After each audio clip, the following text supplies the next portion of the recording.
السلام علیکم ناظرین، میں ہوں میں راجہ اور آپ اپنے یوٹیوب چینل پر خوش آمدید کہوں گا۔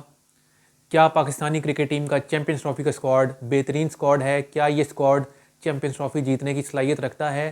اور کیا یہ جو اسکواڈ ہے یہ باقی ٹیموں کے مقابلے میں زیادہ مضبوط ہے، زیادہ اسٹرانگ ہے؟ اس پر بات کریں گے۔ اور ایک شخص کی انا جو ہے وہ اس وقت پاکستانی کرکٹ سے زیادہ امپورٹنٹ ہے، زیادہ اہم ہو گئی ہے، اس پر بات کریں گے۔ آگے چلنے سے پہلے تمام نئے دوستوں کو خوش آمدید کہوں گا اور سب دوستوں سے چینل کو سبسکرائب کرنے کی درخواست کروں گا۔ تو ناظرین دیکھیں، پاکستان کرکٹ ٹیم کی جو تیاریاں ہیں چیمپئنز ٹرافی کی وہ کل کھل کر سامنے آ گئی ہیں۔ جس طرح سے نیوزی لینڈ نے پاکستان کو ون سائیڈڈ مقابلے میں شکست دی ہے، بری طرح سے شکست دی ہے، پاکستان کی بیٹنگ لائن اپ جس طرح سے بری طرح فلاپ ہوئی ہے، پاکستان کی بالنگ لائن جس طرح سے فلاپ ہوئی ہے، پاکستان کی فیلڈنگ جس طرح سے ایکسپوز ہوئی ہے، اس کے بعد کیا یہ کہنا درست ہے کہ پاکستانی کرکٹ ٹیم کا جو اسکواڈ ہے یہ بہترین اسکواڈ ہے اور یہ پاکستان کو چیمپئنز ٹرافی جتوا سکتا ہے؟ آپ کا جواب بھی ہوگا، میری طرح جواب آپ کا بھی نہ میں ہی ہوگا۔ لیکن ایک شخص ایسا ہے کہ جو ابھی بھی یہی سمجھتا ہے کہ پاکستانی کرکٹ ٹیم کا یہ جو اسکواڈ ہے یہ پاکستان کو چیمپئنز ٹرافی جتوا سکتا ہے اور یہ بہترین کھلاڑیوں میں سے منتخب کیا ہوا اسکواڈ ہے۔ تو اس شخص کا نام ہے پاکستان کرکٹ ٹیم کا ہیڈ کوچ عاقب جاوید۔ عاقب جاوید اس وقت انا کی پتہ نہیں کس منزلوں پر سوار ہیں، انہیں کچھ سمجھ نہیں آ رہی۔ ابھی بھی کل جو انہوں نے میچ کے بعد پریس کانفرنس کی ہے اس میں انہوں نے پاکستانی کرکٹ ٹیم کی پرفارمنس کو ڈیفینڈ کیا ہے، پاکستانی کرکٹ ٹیم کے جو اسکواڈ ہے اس کو ڈیفینڈ کیا ہے۔ ان کے مطابق یہ جو بہترین اسکواڈ ہم نے منتخب کیا ہے، بہترین دستیاب پلیئرز میں سے یہ اسکواڈ جو ہے منتخب کیا ہے۔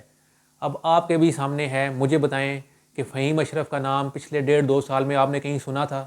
کہیں نام اس کا سامنے آ رہا تھا کہ کہاں پر وہ پرفارمنس دے رہا ہے کہ جو اس کو ٹیم میں شامل کیا گیا ہے؟ اسی طرح سے خوشدل شاہ کا نام کہاں پہ تھا؟ خوشدل شاہ کو کس بیس پر ٹیم میں شامل کیا گیا ہے یہ بھی نہیں پتہ۔ اور خوشدل شاہ کو جو پرفارمنس ہے، صرف ایسا کبھی بھی نہیں ہوا کہ کسی پلیئر کی پرفارمنس T20 کی پرفارمنس پر، وہ بھی بنگلہ دیش پریمیئر لیگ جو اس وقت ٹاپ کی لیگز میں آتی بھی نہیں ہے، وہاں پر جو سطحی قسم کے ایوریج قسم کے بالرز کے خلاف اگر آپ چھکے مارتے ہیں تو آپ کو پاکستانی کرکٹ ٹیم میں چیمپئن ٹرافی جیسے ایونٹ میں آپ کو ٹیم میں منتخب شامل کر لیا جائے گا۔ یہ پاکستانی کرکٹ ٹیم کا کرائٹیریا ہے۔ اور کل عاقب جاوید نے خوشدل شاہ کی بالنگ پرفارمنس کی تعریف کی۔ ان کے مطابق خوشدل شاہ نے تمام میچز میں اچھی بالنگ کی۔ تو یہ سوال میں آپ کے لیے چھوڑے جاتا ہوں کہ خوشدل شاہ کی بالنگ میں آپ کو ایسا کیا نظر نہیں آیا جو عاقب جاوید کو نظر آیا ہے؟ خوشدل شاہ نے کتنی وکٹیں لی ہیں ان 2-3 میچوں میں؟ یہ آپ بتائیں۔ میں نے تو کھنگال کر دیکھ لیا ہے، مجھے تو کوئی وکٹ نظر نہیں آئی۔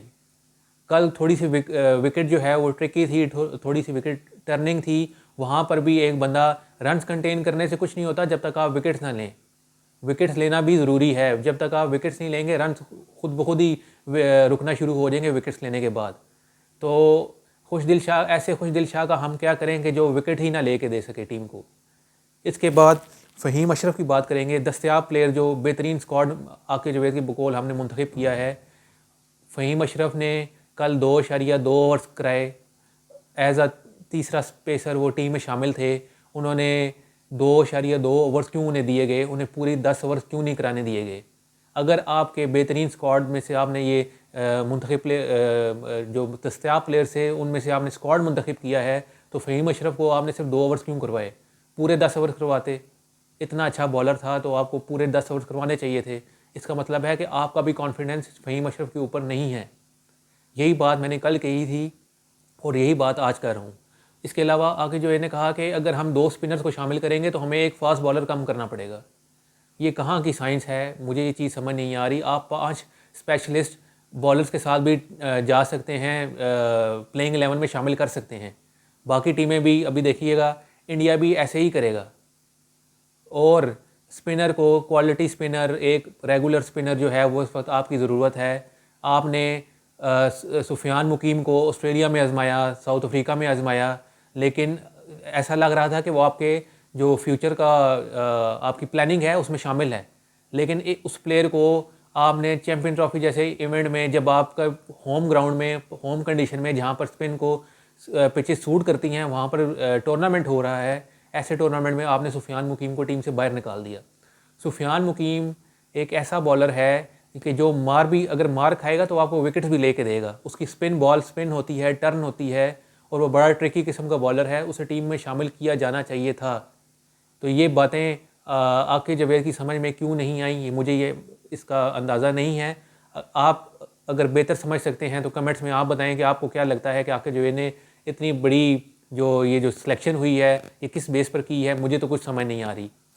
اس کے علاوہ عاقب جاوید نے جی بابر اعظم کی ایز این اوپنر بیٹنگ کرنے کو انہوں نے ڈیفینڈ کیا ہے. مطلب چیمپئنز ٹرافی میں بابر اعظم آپ کو ایز این اوپنر ہی نظر آئیں گے، اور انہوں نے کہا کہ ہمیں ایسا پلیئر چاہیے تھا اور ایسی پچ پر بابر اعظم جیسا پلیئر ہی اوپنر کھیل سکتا ہے.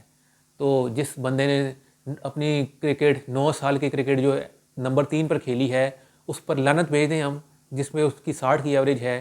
ایسے پلیئر کو کیا ہم کیا کریں؟ 5 اننگز میں as an opener Babar Azam کھیل چکا ہے، 17 کی اس کی ایوریج ہے. آپ نے ایک ایسے پلیئر کو کیا کرنا ہے کہ جو ایز این اوپنر کامیاب نہیں ہو رہا لیکن آپ نے شامل کیے رکھنا ہے اسے، اور اس کا جو نمبر 3 کا ریکارڈ ہے اسے بے شک ضائع کر دیں. بابر اعظم جیسا پلیئر جو ہے وہ تھوڑا ٹائم لیتا ہے ایڈجسٹ ہونے میں، اور اس کے بعد وہ اپنی شاٹس کھیلتا ہے. لیکن آپ کو پہلے 10 اوور میں ایسا پلیئر چاہیے جو آپ کو چھکے مار سکے اور لمبا سکور کر سکے اور تیز کھیل سکے. فخر زمان کے ساتھ ایک ایسا پلیئر آپ کو چاہیے.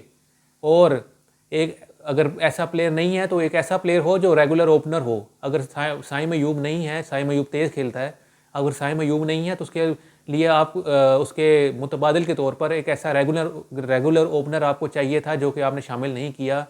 امام الحق کی بات کرتے ہیں، امام الحق کو ٹیم میں شامل کیا جانا چاہیے تھا، بابر اعظم کو نمبر 3 پر کھلانا چاہیے تھا، اور سفیان مقیم کو ٹیم میں شامل کیا جانا چاہیے تھا.